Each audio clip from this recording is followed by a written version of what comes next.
अमरावती अकोला महामार्गावरती मध्यरात्री बेलोरा विमानतळाजवळ ट्रक आणि कारचा भीषण अपघात झालाय।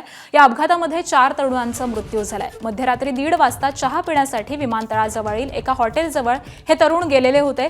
चहा पिऊन परतताना हा अपघात घडलाय।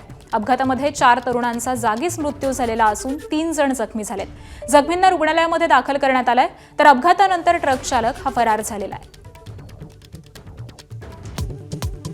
हातचलाखीनं महिलांना धमकावून शोषण केल्याची खराची कबुली, सूत्रांची माहिती। चमत्कार वशीकरण नाही तर फसवणूक, महिलांना जाळ्यात ओढल्याचं कबूल केलं। बंधू अशोक खरात प्रकरणी एसआयटीच्या प्रमुख तेजस्वी सातपुते घेणार पत्रकार परिषद। चौकशीतले आणखी तपशील अधिकृतपणे समोर येण्याची शक्यता।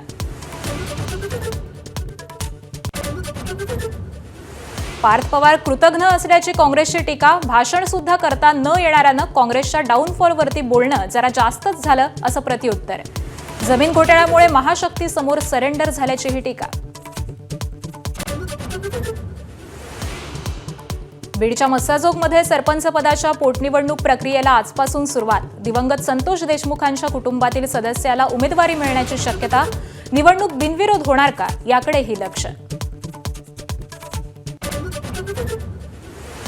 मुंबईत आज 2 मेट्रो मार्गिकांच्या पहिल्या टप्प्याचं लोकार्पण, तर ठाणे बोरिवली भुयारी मार्ग प्रकल्पाला सुरुवात।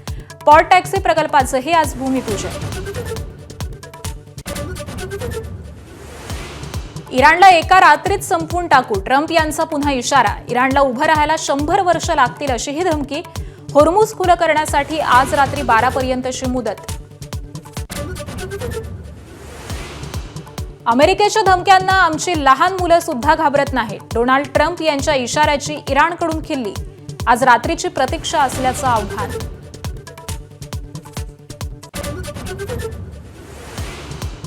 एअर इंडियाचे सीईओ कॅम्पबेल विल्सन यांचा राजीनामा। नुकसानीचा डोंगर वाढत असल्यानं दिला राजीनामा।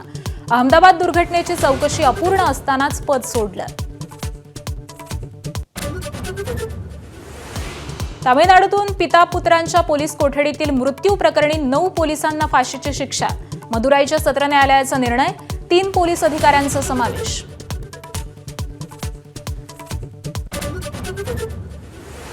आयपीएलमध्ये आज मुंबई इंडियन्स विरुद्ध राजस्थान रॉयल्स। बुमराह आणि वैभव सूर्यवंशी एकमेकांना कसे सामोरे जातात याची उत्कंठा। एबीपी माझा, उघडा डोळे बघा नीट।